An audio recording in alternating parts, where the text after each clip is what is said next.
Good evening. You're listening to the Xtreme Movie Show. Tonight's episode, Season 1 Sundays. We continue with Haven, Season 1 tonight, episodes 5 and 6. I'm your host, Rob, broadcasting to you from the lovely Pine Hills Palace, just west of Orlando, Florida. I am in the Indian Hills studios next to a tiny lake, actually.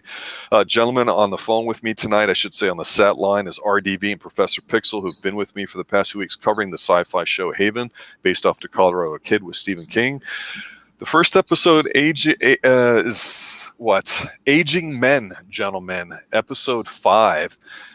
Let's talk about this because it's what I consider to be a really weird episode. RDV, what are your initial thoughts?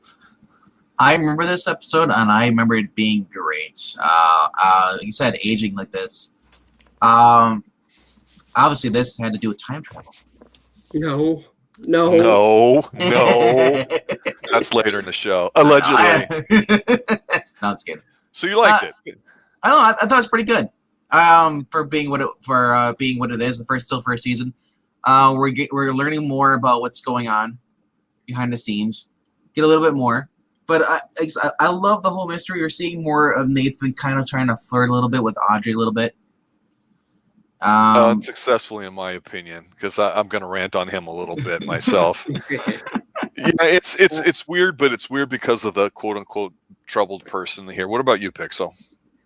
This is one of the better episodes, I feel. I know you just said it's a really weird one, and you're right, it is very weird, but when it comes to execution, like you said, you can give it a pass for all the crappy CGI, but every time I see it, it just bothers the hell out of me. But this is one of those episodes where it doesn't have to rely on CGI.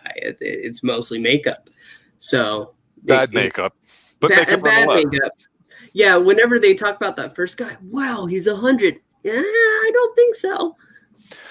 Well, what's interesting about this episode to me is that, again, we know that there's troubles, which means some people in Haven have conditions, for lack of a better term, that they may or may not know about, and certain things may trigger them, and we're not sure what they are. So we don't have a clear and concise way of being able to predict that as a viewer. So what I like about this episode too is that, we don't see all of these main characters that seem to be popping up in every episode, which I like. So right now we get the brothers showing up fishing on a dock, and then they do have good chemistry, but then they pull in this tiny little boat that's got this old person on it. And of course they get called to investigate, and this person looks like it's like they're 100 years old, has this tattoo on their forearm or whatever that's a sign of something to come, important for the episode. But the real key thing here to me that's happening in this episode is, like I said, whatever the trouble of the week type of episode it's going to be is just that it'll work itself out. But what I think was pretty neat was the fact that you got to see Duke and Nathan continue to play different sides of the coin when it comes to Audrey. And what's fascinating to me about it, and this is where I'll go back to RDV on, is that you get Duke basically, I think, acting like a little bit of a wuss ass with her because, he'd gotten stood up on the dinner date, or he's trying to make a dinner date with her about, hey, now that we're friends and I think that we can say we're friends, I'd like to cook you dinner if you could just get off of work and this and that. And she's not even acting like she cares for it, but she'll do it. She'll take a free meal. But the other side is that this lady that runs the docks that we get introduced to as a side character has just adopted a baby. And this is where you get the literal and troubled chief, or not chief, but what the hell's his damn name? Not Duke, Nathan. Nathan, with his inability to feel pain, holds this baby, and he's making the coo voices and everything like that. And you're like, hey, wow, for him, that's pretty out of character. And Audrey's noticing it, and she's like, where's my real partner? So you're seeing these flip sides. You're seeing the one guy that's like the super hot, hunky date guy. Then you get the other guy who's handsome, but he's professional, and he's kind of quiet, withdrawn, but he's good with babies. So you're seeing the bad boy and the good boy here, the classic two sides of the male coin, and what women want out of it. And I don't think it's that subtle, but you guys didn't mention that at all. So RDV, I wanted to ask you what you thought about this whole storyline, because it's the crux of the entire episode. Well, I mean, I like babies, but in this case, the babies are killer. That's true. That's pretty much They say kids will drain you. They're tiring. They're little parasites. This makes I just realized, like, by this point, watching this episode of the show, I'm like, if I was in Haven, I would leave. Wouldn't you? Right? It's like, yeah, people are rapidly aging. They got like people who control storms. They get it's just the point. It's like, why would you only live here? But for the sake of the story, people, they're used to the troubles. People die. It's part of life. But yes, we introduced Beatrice. What a wonderful woman this is. It's a great classical name, actually. I love that name. Yeah. Well, go ahead. Yeah. So basically, okay, Beatrice basically goes in labor. We see that Audrey tries to find a way to save Duke, but Beatrice explains that she ran into her ex-husband who had started a new family. They had a lost baby and later divorced. And, then she said that she was able to have children after that, and then that night she transformed into Helena. Yes. And they had a baby the next morning. So basically, whenever Beatrice, goes around and touches someone, is Helena basically is what, she steals their youth, and that youth is put into a baby.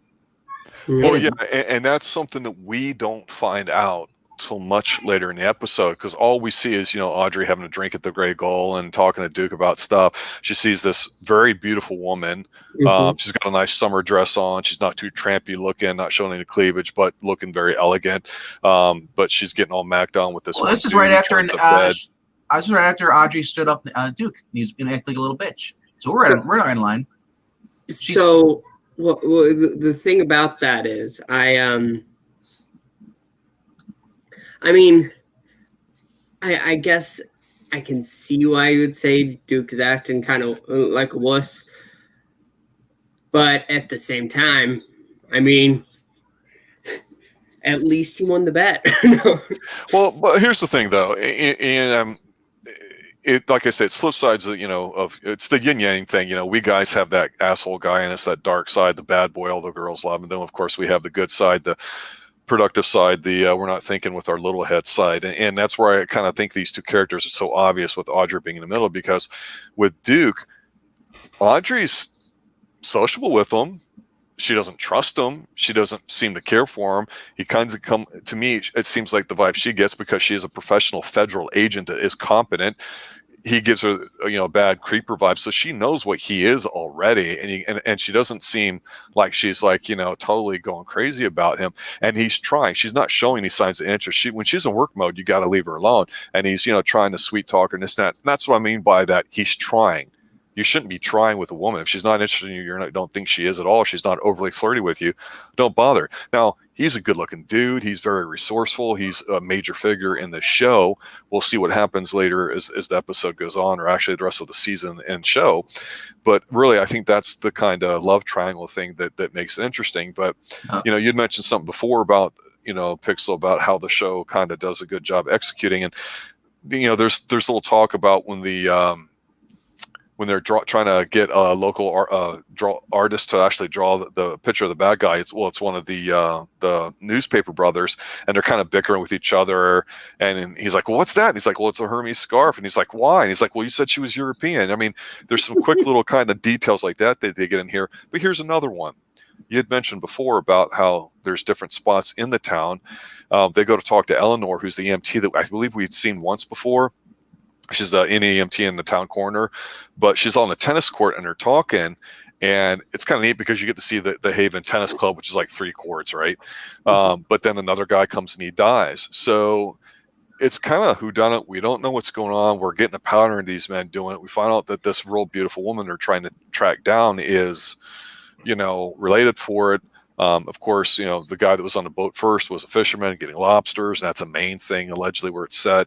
So all this kind of stuff's going on, but it really gets down to where Duke's feeling sorry for himself, and Helena comes around the corner and wants to drink. And, of course, they start bumping and grinding. We don't see it because, this is a G-rated show.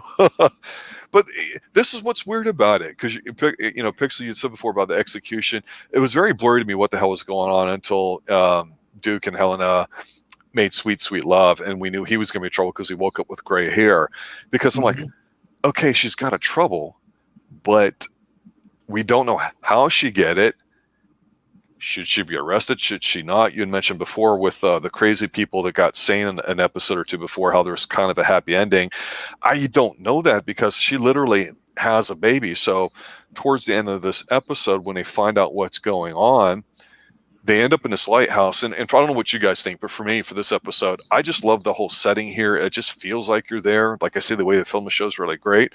But they realized that, and they kind of rushed through it, I felt like, to me, so I don't feel like this is executed great, that when the baby's born, if the father's near it or something, he'll die even quicker or something. So it's a proximity thing. So this is where it's so cheesy to me. I couldn't believe it. You've got this like 90-year-old Duke who's bent over, Nathan, and they're talking outside like they're supposed to be bonding over whatever past issues they've had.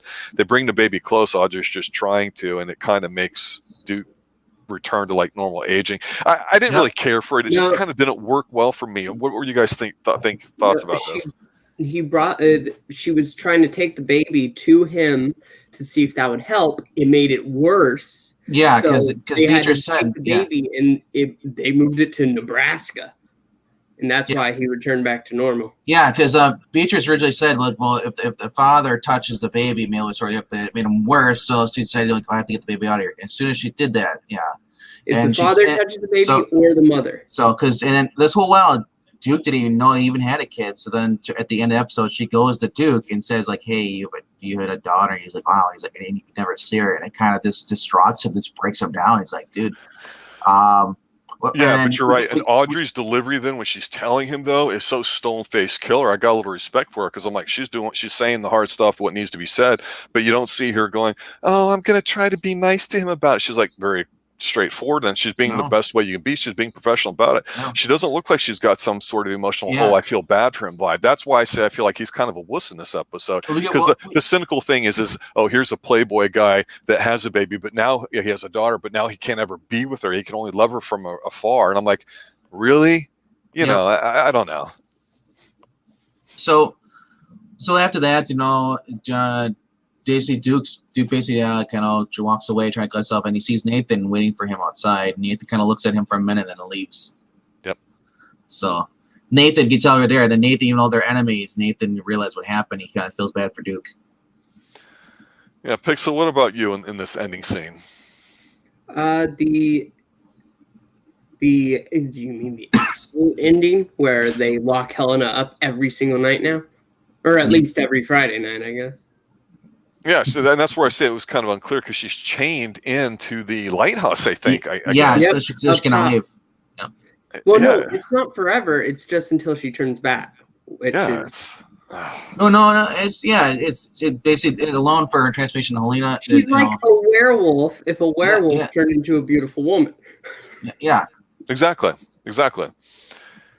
Yeah, Look, I like this episode. I just thought the trouble thing was kind of weird, and to me, it was very obvious that it was like a double whammy because the trouble has to do with babies, and of course, the love triangle part has to deal with good side, bad side of a man, and the whole who might be a better father or lover or versus bad guy. And so I'm not saying it didn't work for me, but I just felt like the ending was a bit rushed because, okay, we knew this beautiful one was here, but the fact that she ends up being this person they just introduced earlier on the docks, I was like, that felt kind of weak, but it is what it is. It's not horrible. It's not bad. It was kind of, there were some scenes I remember, and I was watching this. It is kind of like nerve-wracking, because like you see basically Duke collapse from old age, and Nathan has to administer CPR and stuff like that. It's like at that point I didn't know if he was going to kill him off the character or not.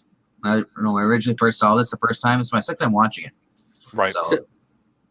But not only is this one weird, but the next episode is also weird.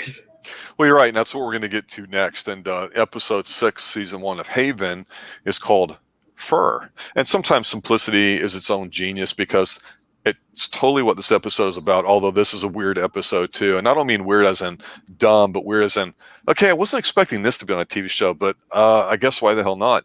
Because the last episode, the super baby making stuff, you could almost get kind of, horrific about it. Whether, is it a succubus? Is it somebody sucking the life out of a male? Well, no, it was kind of more of a baby sort of thing. So it wasn't as really dark as it could be. It was but called it was a Ball little and sad. Chain. You know it was going to be, but I know, right? But here with Fur, we see right off the bat, okay, this is like a little bit of what I call like a light start. You've got this guy going on his car, and there's like a big, huge, the back windshield is broke, and he turns on, he's like, and we see like, it looks like a werewolf ripping his throat out or something. So this wolf, one is totally different. Yeah. I say werewolf just because, yeah. So the chief is, and we know it's not going to be a typical wolf, but maybe it is. We don't know. But of course, what's interesting to me about this is that you've seen Nathan's father a little bit, so he's in the show, and he's the chief of police, right? Yes. So being the head dude here, he's basically want to let everybody know, hey, the way it really works here is we're going to go out, we're going to kill these wolves. We can't let people in the town know that something bad's happening.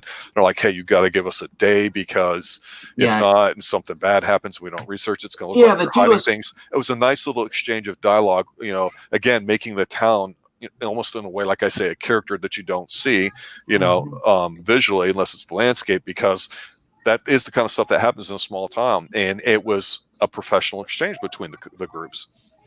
Yeah, basically, Haven has their own little hunt club, and the guy who's the leader of it was following this car mauled to death. So the chief says, like, hey, it's probably just a wolf attack. We're gonna hunt, get a hunt suspicion, track, then kill the animal. Audrey requests 24 hours, basically because there are soon 2 other attacks right after that. First by a moose, and second by a bear. And the moose attack is most revealing, since it turns out the animal's stuffed. Yeah, this is the weird thing about this episode. So, Pixel, I don't know if you're a hunter, if you're into guns or something like that. RW, I know you're a sportsman in your own right. But when they were going hunting, and you see the people not carrying guns right, and Audrey is, of course, when this moose comes out of nowhere and attacks it, it's really poorly shot. And then I didn't know. I'm like, okay, is that blood? Is that guts? What are they trying to show? And it's like, what? Newspaper, like string. It's like a dog puking up leftover laundry stuff or something like that. It's like, what's going on? And of course, the only thing you can think of about that is an animal that's stuffed. So when I thought this, I'm like, is this voodoo? Like, is this like it's going on? Like, because it's obviously they're going to lead them to a taxidermy place. Yeah, Pixel, you were saying? I was saying that that moose shot was terrible. It was so bad. The first one, I was busy doing something for a moment, and so I was hearing the guy talking. I look up just as the wolf attacks. I actually jumped. Yeah. And the second time, it was totally unexpected. It also wasn't great because, as we know by the end of the episode, all these animals are stuffed, so they aren't actually moving. They don't have mouths that actually open up and chomp down. They just sit there. Actually, I disagree, because they did show it that one of the animals, when I went to go attack them, it transforms into a real animal. Yes. But then it reverts back upon its quote unquote death. Yeah. Yes. Yeah, but they only bothered to do that for the last. Yes. The other animals were just stuffed and thrown in. Yeah. So it basically leads them to two suspects with Landon Terra. They get a taxidermist who stuffed the animal, and then just Minion. Last name's Minion. I forgot about that. Minion. He has a reputation for being a witch. But the one thing that I liked about the hunting scene with the moose was that out of the 2 newspaper brothers, the shrimpy guy was the one holding the gun and there. And the other dude's the artist. Well, that's the interesting thing, because they introduced yet another character here, and we're about halfway through the first season, and Jess Minion is this fairly attractive, I don't know if I want to call her a cougar, and a MILF sounds like, I'm degrading her, but she's an attractive widowed woman that looks kind of whatever. And RDV, I was going to ask you, coming from the great Midwest, you drive up, to go talk to her, because everyone thinks she's a witch, she's a crazy woman, who's 35, 40, whatever. You pull up in her yard and she's sitting there with axe chopping wood like a pro, like she's handled that thing since she was a kid. I'm like, huh. And all of a sudden you can see that Nathan's he's getting a little chubby. I mean, he's starting to grin a little bit. He's like, hey, what's going on? She's actually a French television actress. This is her first television role before this, and she launched on going to do some other TV stuff. So, and this she's introduced is a would-be love interest for Nathan. Yeah, so Audrey can tell what's going on here too, but I don't know. Audrey's been kind of, like I say, very professional here. And I like how she's not automatically having goo-goo eyes for anybody specifically or being, bitchy. She's not. She's trying to take things professionally. She's trying to figure out her way here in town. And, they've even had a few scenes, I think, in the last episode with her and one of the ladies in town talking about stuff. So I'm going, okay, I wonder when her role is going to get bigger. But here, she doesn't have any issues with Jess. You don't see her being jealous of the fact that she's got eyes on Nathan, although she sees it and she even kind of helps him out at one point. So you go, okay, maybe she's not hot for either one of them, at least at this point. And that's pretty obvious. But the thing is there's another scene that shows a professionalism where they're investigating and they're out on the shooting range and she's talking to this one dude, Landon, who's the taxidermist. And the thing is she kind of is a little bit of a jerk to him, ragging on his shooting ability, and then she gets on there and she starts shooting the clay marks or whatever. And again, the thing this show does well in this episode, but in others, is it's like Sherlock Holmes. The very obvious initial solution is never going to be. It's going to be 2-3 layers deep. So in here, at some point when the stuff's getting thick towards the end of the episode, Landon gets like cut like on his arm, and like crap starts coming out of it, and they realize, wait a minute. He doesn't know that he's dead because with the research, they found out he had died in a fire. Yep. His mom was the troubled one. Again, a single mom who I guess had this knew that this was a situation, and you get to hear her brief story at the end of the episode or whatever, which ties it all together. But again, so some people can be affected by troubles and not know it. So earlier when you guys, I think it was you, Audrey, making a point about, if I was in Haven, I would just leave. Well, the interesting to me is that you have this time thing of going back to, I think, 1983, so about 27 years at the time of the episodes, that there really hasn't been any troubles. But here you have, you got the really old hunting club here. You've got people that have been in town a lot longer than that. You got the two brothers that look at each other and they know something's up with Audrey, but they only tell her so much. Right now, she's trying to figure out more about the history. There's something bigger coming. And then here, when you have the mother basically explain what the problem is here too, it's not like these troubles are popping out all the time, but it's another example of, okay, here's something else goofy coming. But, it's the animals coming to life is just really kind of weird. Pixel, you're getting ready to say something. I can feel it. These are filler episodes. I feel like we need to address that. These are just wait. Are you making a pun there? They're filler episodes? That's funny. I didn't actually intend for that to happen. But these are just filler episodes. They are there to stuff the season, to give the idea of, hey, you want to give us some more? Go ahead, give us some more, and we'll do more like this. Because it's not really focusing on any of the main characters. Like, Duke is involved, but even then, he's only the main focus because, we got to save him. And then by the end, shrug it off. It's over. These aren't moments in which the main plot of the season. Yeah, the overall arc. Right. You're getting little pushes in some of the side stuff, like with the Teague brothers, the News brothers. And of course, just being introduced. And of course, the another new area of the town. Like, last episode we had the tennis club. This one we actually have the hunting club. Before we had the psychiatric institute. So you're getting a lot of different places, and that's one of the good things about it. The only real common place that you see for the most part is the actual police station, and maybe one or two shops that they've walked by or something. So the show's unfolding in front of you and the characters, but like I say, also the talent to it. And the fact that they're just hinting at some of these things, I think, are pretty neat. Because you're right, this is a filler episode. The mom that's troubled, she runs into the trophy room, and then the animals kind of come to life and like kill her, and then that's it. It's like kind of silly, and it's like it's kind of weak. I did like one of the exchanges between Nathan and Andre's episode. And he's like, Nathan's like, it's a full moon last night. He's like, so look at you trying to make a werewolf joke. He's like, she's like, she's like, you should smile more often. People know when you're joking. He's like, probably.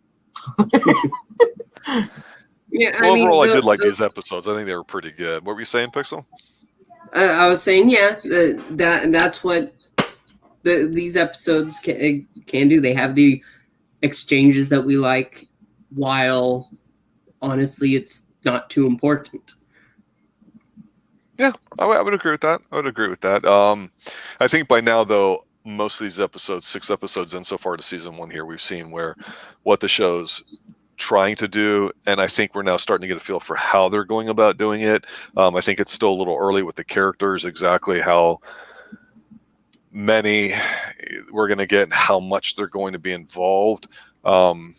So I think they're deliberate without being too slow or plotting about it, and they disguise it well in the mystery of the week, the trouble of the week kind of thing here too. So yeah, overall, I thought episode 6 was a bit more fun than 5. I did like them both a little bit better than I think the pair of 3 and 4. So overall, so far so good. But like I say, for me, this is a second rewatch, and I'm catching a lot of stuff that I missed the first time around that has to do with important things from earlier episodes. So I'm really getting a sense of them building on it. Final thoughts, Pixel. I mean, these are 2 episodes of Haven. I can't say they have. There are the little moments, like Bankman said. These episodes don't really shine in any way in particular, but you got to have a little bit of filler sometimes to push through to get to the parts you want to watch. RDV, final thoughts? Final thoughts. So even those that are fillers, are still great episodes. Yeah. So overall, I think it sounds like we're enjoying it pretty much. I'd gotten some feedback. I want to give some shout outs to a couple of people over on Twitter that had messaged me about the Xtreme movie show, but also on Reddit, where I think in the sci-fi channel that has Haven in there, some people were curious about it. And like me, I didn't have strong feelings about the show when I saw it, because it looked like kind of more of a drama rather than a supernatural show or an action show. And actually, so far, I think that's been a positive about it, rather than just being totally over the top. So I appreciate it, not trying to be too crazy. But, when you think about some of the bad effects or some of the trouble things, are a little goofy. But so far, it's a pretty restrained show, but not in a way that I'd find boring. I know some people find a show like this to not be like a supernatural action kind of show, so to them they're disappointed. I've definitely had that vibe, but talking with people over the years about it, like I say, once you start getting what Haven's all about, then I think the appreciation comes a bit more. So yeah, overall 2 pretty good episodes. So next week we'll be doing episodes 7 and 8 as we do our season 1 Sundays here. This couple weeks will be Haven before we move on to something else. So for RDV, for myself, Rob here, Classic here at the Xtreme Movie Show, and Professor Pixel, I'd like to say thanks for listening. Have a good night. And stay extreme. Extreme.